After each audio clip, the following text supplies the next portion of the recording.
네, 이번에는 이제 양차 제동, 1차 제동과 2차 제동 사이에 파쇼 제국주의, 독일, 일본 이렇게 되는 거죠. 러시아도 이제 전제군주니까 여기 해당될 수 있겠죠. 그다음에 부르주아 제국주의, 영국, 프랑스, 유럽과 미국 이러한 것들의 이제 경쟁과 협력, 연대 이런 것들을 한번 보겠습니다.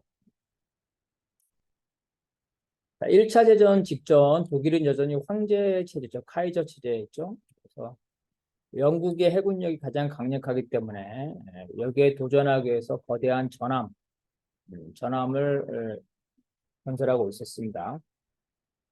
그런데 이 당시에 영국과 일본은 동맹 관계입니다. 영국과 일본이 동맹 관계인 거는 이제 미국과 러시아를 견제하기 위해서인 거죠. 그래서 이제 영국은 일본이 강해지는 걸 원했죠. 그리고 일본이 러시아를 견제하는 걸 원하는 건 역시 프랑스와 미국도 마찬가지였기 때문에 이러한 부르주아 제국주의의 양해 아래 일본이 이제 전함 구축에 주력을 합니다.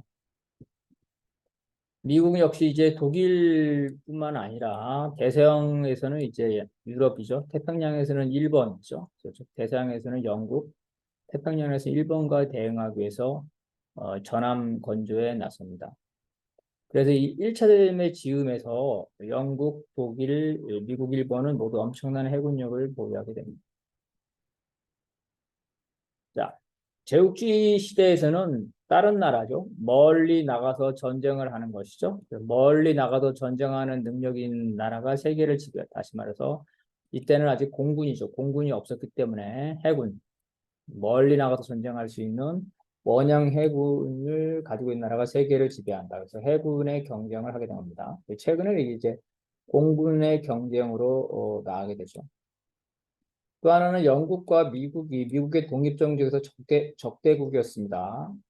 영국과 프랑스가 사이가 안 좋죠. 그래서 프랑스는 미국의 독립을 지원했죠. 1812년에 영국과 미국이 전쟁을 하는데 마지막 전쟁을 하죠. 여기에서 이제 영국이 백악관을 불태웁니다. 그렇지만 전쟁에서는 이기지 못하고 후퇴하게 되는데요. 그래서 이제 미국과 영국은 어, 히틀러, 그죠? 히틀러가 나타나기 전까지는 미국과 영국은 적대 국가입니다. 그래서 미국은 항상 영국이 다시 자기를 지배하려고 한다.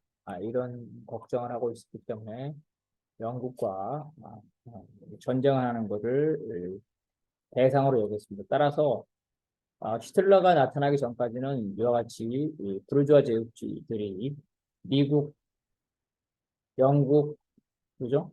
이러한 것들이 서로 대립 관계이고 여기에 나가서 독일, 일본, 러시아 같은 전제 비민주적인 국가죠. 이러한 국가들도 같이 경쟁하게 되는 이러한 형태가 되겠습니다. 1차 대전이 끝난 후에 독일은 패배했기 때문에 이러한 해군력적 군비 경쟁에서 도태됩니다. 군비 경쟁을 할 수가 없었죠. 러시아도 역시 제 혁명 이후에 이러한 군비 경쟁을 할 수 없기 때문에 군비 경쟁에서 독일과 러시아가 빠지게 됩니다. 해군에 있어서. 그래서 해군 경쟁에 있어서는 이제 미국, 영국, 일본이 남아있죠. 영국과 일본은 동맹 관계고. 1차 대전에서 유럽을 구한 미국이 최대 승전국입니다. 그래서 영국, 미국, 일본이 전함 경쟁에 나가고 이들 전함의 규모는 단순한 1위를 목표하는 것이 아닙니다. 상대방이 동맹을 하더라도 그 동맹군을 타도하는 거죠. 그래서 어, 1위와 2위가 동맹할 것을 고려해서 상대방 두 나라의 해군력을 합한 것 규모 이상으로 목표를 했다는 겁니다. 다시 말해서 미국의 입장에서는 영국과 일본이 동맹이죠. 영일 동맹. 영국과 일본이 합한 것 그 이상으로 해군력을 갖고 있다는 거죠. 거의 무한 경쟁이라고 보게 되어 있습니다. 그러니까 미국이 가장 위협을 느꼈죠. 영일 동맹에. 그래서 미국의 주력함, 여기서 주력함이라면 이제 오늘날 항공모함과 비슷한 건데요. 대형 선박입니다. 대형. 엄청나게 수많은 병력을 운송할 수 있고 거포를 장착한 대형 선박. 그죠? 이러한 건조 계획. 이러한 경제 계획이 이제 1916년에 8척에 1918년에 28척으로 압도적으로 목표를 잡았습니다. 미국의 목표는 대서양에서는 영국, 태평양에서는 일본과 동시에 전쟁을 하는 거죠. 그 정도의 규모. 영국 역시 상대방을 압도할 수 있는 그러한 추가적인 전함들을 건조할 계획을 세웠고요. 일본은 이제 뒤늦게 이 군비 경쟁에 돌입했기 때문에 상대적으로 짧은 시간에 많은 투하를 해서 많은 선박들을 짧은 시간에 만들어야 되는. 1920년에는 이제 전함 8척과 순영함 8척을 했죠. 일본은 세계 대항을 제패하던 섬나라 일본이죠. 세계 대항을 제패해야 한다는 이러한 이제 그 전쟁론자들, 해군 강화론자들의 주장에 따라서 더 나아가서 추가적으로 8척의 전함과 순영함을 예비 전력을 확보하고 엄청난 군비를 위해서 일본은 재정의 30%를 전함 구축 비용으로 책정했다는 거죠. 영국이나 미국에 비해서 훨씬 더 많은 출혈을 재정, 그죠? 훨씬 더 많은 전체 예산 중에 군비가 훨씬 더 많았다는 거죠. 즉 군국주의적 경향을 보이고 있다는 거죠. 그래서 미국은 영국과는 대서양에서 경쟁하고 일본과는 태평양에서 경쟁하겠죠. 그래서 미국과 일본이 적대 국가로 들어가게 됩니다. 그래서 많은 전문가들이 일본이 미국의 군사력에 접근하는 1921년에는 태평양에서 양국의 주도권을 얻고 전쟁할 것이라고 우려했다는 겁니다. 이 당시에 그 미국과 일본은 후진 후진 선발국이죠. 군비 경쟁에서 영국이 이미 이 군비 경쟁에서 앞서 있었으니까 그래서 영국은 미국과 일본의 군비 증강 속도를 늦추려는 거죠. 왜냐하면 자기가 이미 기득권을 가지고 있기 때문에 그래서 군축을 제한을 하는 거고 미국 역시 태평양에서 일본의 추격을 따돌리기 위해서 일본의 군비 증강 속도를 낮추고자 해서 군축을 제한합니다. 그래서 이러한 군축은 이상주자였던 미국의 윌슨 대통령에 의해서 국제 평화론으로 가게 되면서 1922년 워싱턴 조약에 의해서 미국, 영국, 일본, 프랑스, 이탈리아의 비율로 이런 식으로 그죠? 미국과 영국은 똑같은 비율이네요. 그다음에 일본이 3, 일본이 프랑스보다 더 많은 해군력을 갖게 되는 이런 형태로 제안을 하게 됩니다. 워싱턴 조약은 세계 패권을 놓고 경쟁하던 영국과 미국이죠. 영국과 미국이 자기들은 5를 갖지 않습니까? 그러고 나서 부상하고 있는 일본을 견제하기. 당연히 일본은 이런 워싱턴 조약에 불만을 품고 계속 군비 경쟁을 했고 1934년에 워싱턴 조약을 파기하고 본격적으로 미국과 영국에 대항하게 됩니다. 다시 말해서 영일 동맹이 깨지게 되는 거죠. 영국과 일본이 힘을 합쳐서 미국을 견제했는데 이제는 미국과 영국이 힘을 합쳐서 일본을 견제하는 이렇게. 그래서 일본은 미국과 영국에 대항해서 독일과 힘을 합쳐서 파쇼 제국주의와 부르주아 제국주의가 대결해서 진영 분리가 되는 이런 형태로 가게 되면서 각각 유럽과 태평양에서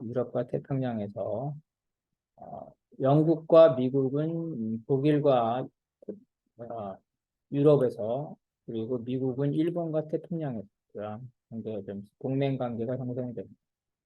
일본은 1931년 만주사변을 일으켜서 괴뢰 정권 만주국을 세웁니다. 그래서 최혜국 동등대우 그러니까 최혜국 대우 그죠? 기득권이죠, 기득권. 혜택을 특정 국가가 아니라 모든 국가에 나눠 가져야 되는데 만주국을 세움으로써 기득권을 자기가 독점해는 이러한 형태가 기득권 독점은 이제 평등한 문호개방 정책에 위반되는 거죠. 미국과 태평양전쟁의 불씨를 만들고 독일과 일본은 서로 전쟁을 분담하기로 해서 태평양과 대서양에서 전쟁을 하기로 합니다. 1939년 일본은 만주를 점령하였고 독일은 이제 체코를 병합하고 폴란드를 침공합니다. 양국은 1940년 아예 공식적인 동맹을 맺어서 각각 유럽과 태평양에서 전쟁을 분담하기로 합니다. 미국은 자연스럽게 이제 그 영국, 독일과 일본에 대항하기 위해서 영국, 프랑스 등과 동맹을 맺게 되죠. 그래서 영국과 그전까지 적대 국가였던 영국과와 동맹 국가가 됩니다. 그래서 영국과 전쟁을 하지 않고 패권을 승계한 이유는 바로 독일과 일본이 양차 대전을 일으키면서 미국이 영국을 구해줬죠. 프랑스까지. 그래서 동맹이 되었기 때문에. 즉 공동의 적과 싸우면서 미국과 영국은 같이 협력하게 되고 더 나아가서 영국이 미국에 굴복하게 되는 이런 거죠. 미국은 1차 대전이 일어난 직후에 그 초창기에는 독일에까지 그 상품을 수출했고요. 전쟁이 난 이후에도 영국, 프랑스의 전쟁 물자를 지원하면서 이미 경제적으로 전쟁에 참여한 상태입니다. 독일에 밀리던 영국과 프랑스가 파병을 요청하자 윌슨은 전쟁을 참여하고 싶었지만 국내에 반대가 있죠.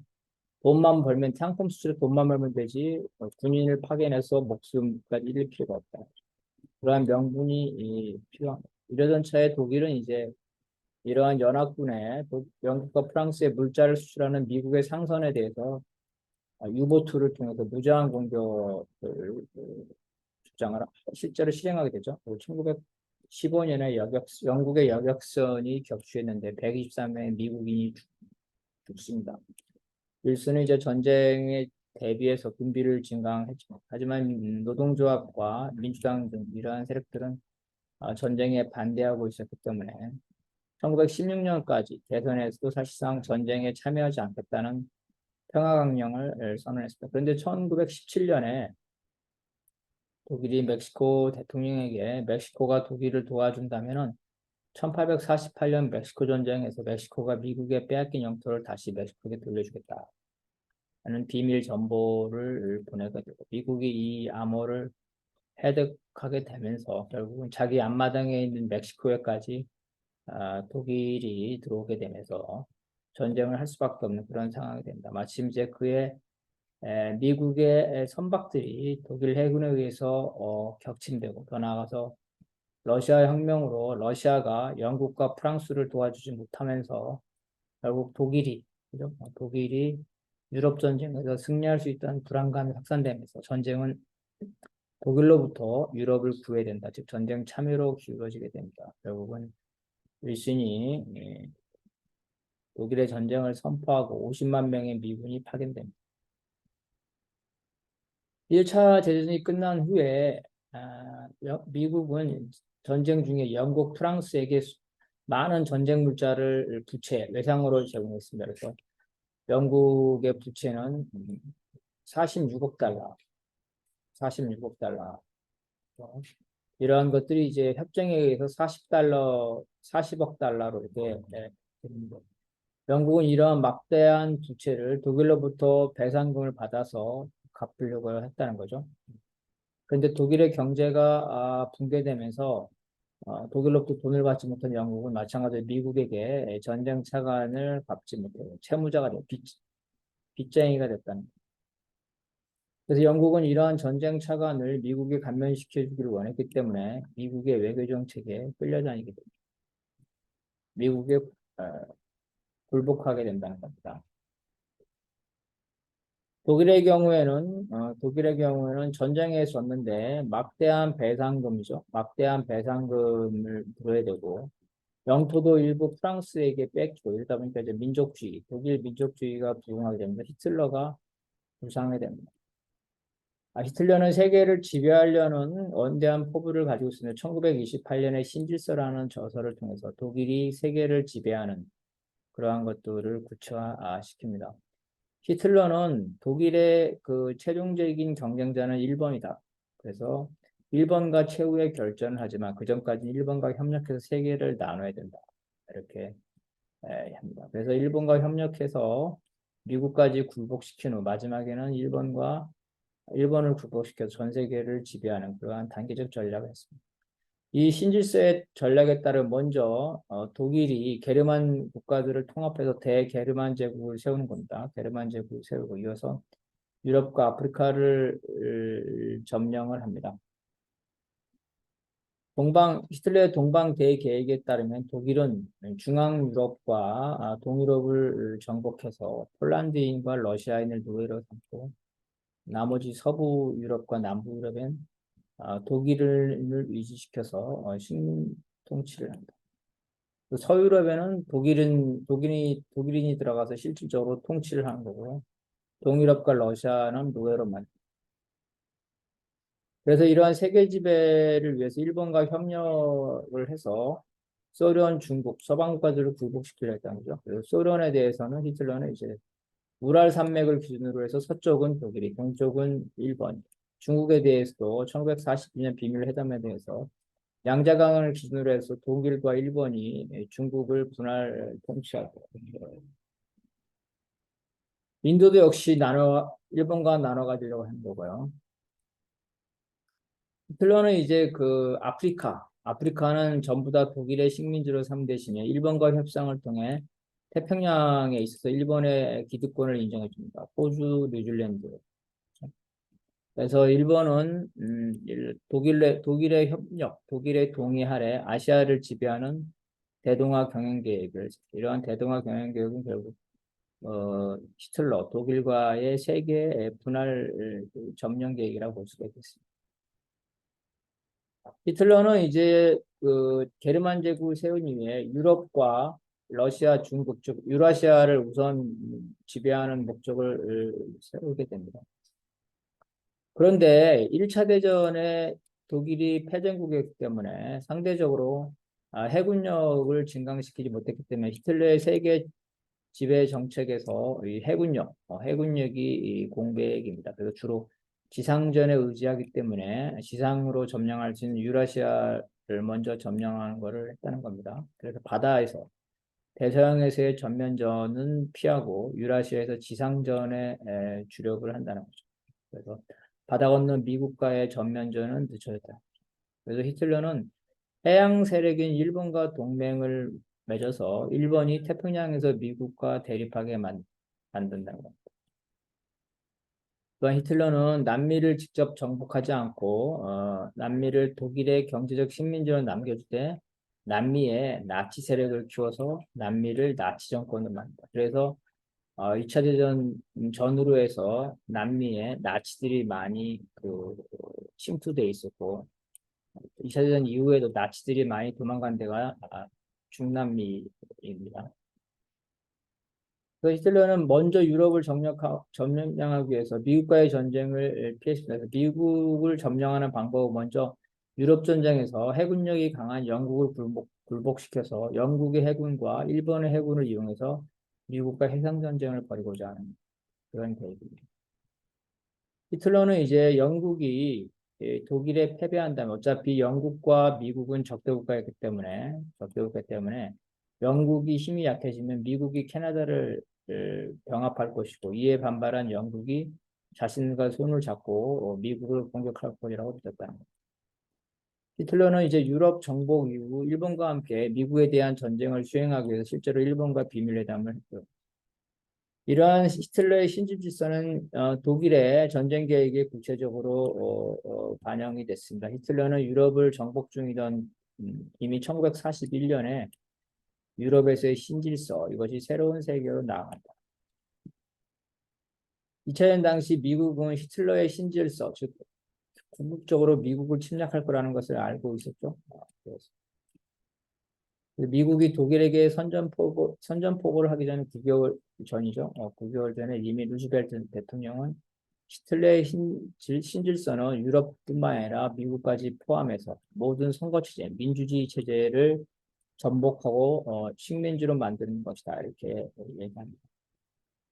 독일이 겉으로는 대서양 건너편 미국을 공격할 의사가 없대지만 그들의 잠수함과 레이더, 그다음에 전쟁 지도를 보면 히틀러는 중미를 점령을 하고 중남미, 남미에는 나치 정권, 그죠? 나치 정권을 세우고 미국은 점령하는 이러한 계획을 가지고 있다. 독일과 일본이 전쟁에 준비하자 미국이죠. 미국도 이러한 전쟁에 대비를 합니다. 그래서 미국은 1939년 독일과 일본 등 여러 나라와 동시에 전쟁을 하는 무지개 전쟁 계획을 냈습니다. 이 당시에 미국의 입장에서는 과거의 적, 영국이죠, 영국, 또 새로운 적, 독일과 일본, 이 두 방향의 적을 다 상대해야 되는 그 부르주아 제국주의적인 영국, 파쇼 제국주의인 독일과 일본을 상대해야 되는 그래서 다양한 나라와 전쟁을 하는 무기의 계획을 이 전쟁의 계획은 여러 가지 형태가 있죠. 미국이 부르주아 제국주의인 영국과 프랑스와 동맹을 맺는 경우, 그 동맹을 맺지 않는 경우 나눠서 여러 가지 경우 수를 했다. 1차 대전 종결 이후에 국제연맹이죠. 국제연맹은 오스트리아 헝가리 제국을 민족 자결주의에 따라 분할했다. 오스트리아 헝가리족은 게르만족에 가깝죠. 게르만족을 분할했다는 겁니다. 하지만 히틀러는 이제 게르만 대민족 국가를 형성하고 싶었다. 그래서 게르만인의 생활 공간. 독일인이 살기에는 독일 자체는 너무 협소하다. 대게르만 민족 국가를 형성했다죠. 그래서 게르만 쪽의 나라들을 다 점령하고자 합니다. 1935년에 프랑스와 소련은 히틀러가 체코, 게르만계죠. 체코를 점령할 것을 우려해서 체코의 요구에 따라 보호조약을 맺습니다. 먼저 히틀러는 가장 가까운 게르만 국가인 오스트리아를 합병했고 체코에 대해서도 독일인 거주 지역에 대해서 양도, 할양을 요구합니다. 이에 따라 영국과 프랑스, 이탈리아는 유럽 전쟁, 즉 체코와 독일의 전쟁으로부터 시작되는 유럽 전쟁, 세계대전을 피한다는 명목하에 체코에게 영토를 양보하게 하면 뮌헨 협정을 맺게 됩니다. 이에 따라서 체코는 국토의 30%, 500만 명의 인구를 잃게 됩니다. 즉 체코의 희생으로 유럽 전쟁, 세계 전쟁을 막았다는 거죠. 그리고 뮌헨 협정 직후에 영국의 수상이 히틀러의 협정으로 우리 시대의 평화를 지키겠다 이렇게 얘기를 하죠. 히틀러는 침략 계획을 조금씩 구체화시킨 1939년에는 독일과 소련이 불가침 조약을 맺으면서 이 두 나라가 완충지대를 만들기 위해서 폴란드와 발트 3국을 각각 점령하고 동쪽은 소련이, 서쪽은 독일이 점령하고 결국은 폴란드 전체를 독일이 침공하게 됩니다. 결국은 이 지경에 와서는 영국과 프랑스가 더 이상 이 독일과의 전쟁을 미룰 수 없기 때문에 결국은 세계대전이 발생하게 됩니다.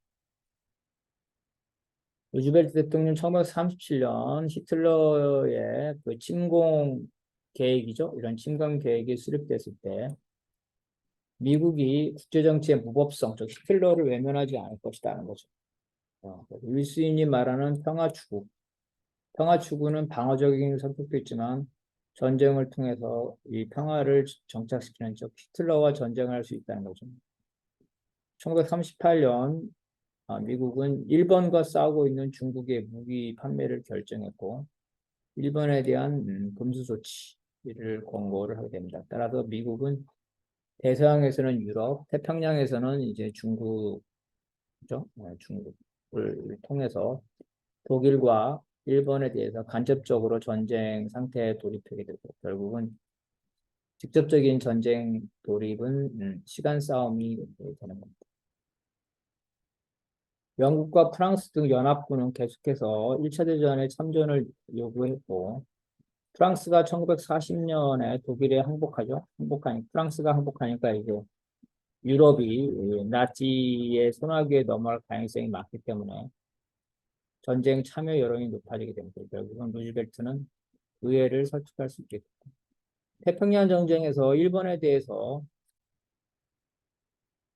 원유라든가 고무라든가 이런 전쟁 물자의 금수 조치를 취하게 됩니다. 그래서 일본은 이러한 태평양에서 물자 획득을 위해서 태평양을 일부 지배하고 있는 미국과 전쟁을 할 수밖에 없는 상태가 됩니다. 결국은 일본이 미국을 공격할 수밖에 없고 1941년 진주만 기습 이후에 결국은 미국은 전쟁에 개입하게 되면서 태평양에서는 일본, 대서양에서는 독일, 즉 동맹 관계에 있는 일본과 독일 모두에 대해서 선전포고를 하게 됩니다. 이것이 바로 이제 1차 대전과 2차 대전사에서 부르주아 제국주의와 파쇼 제국주의 간의 경쟁이라고 볼 수가 있겠습니다.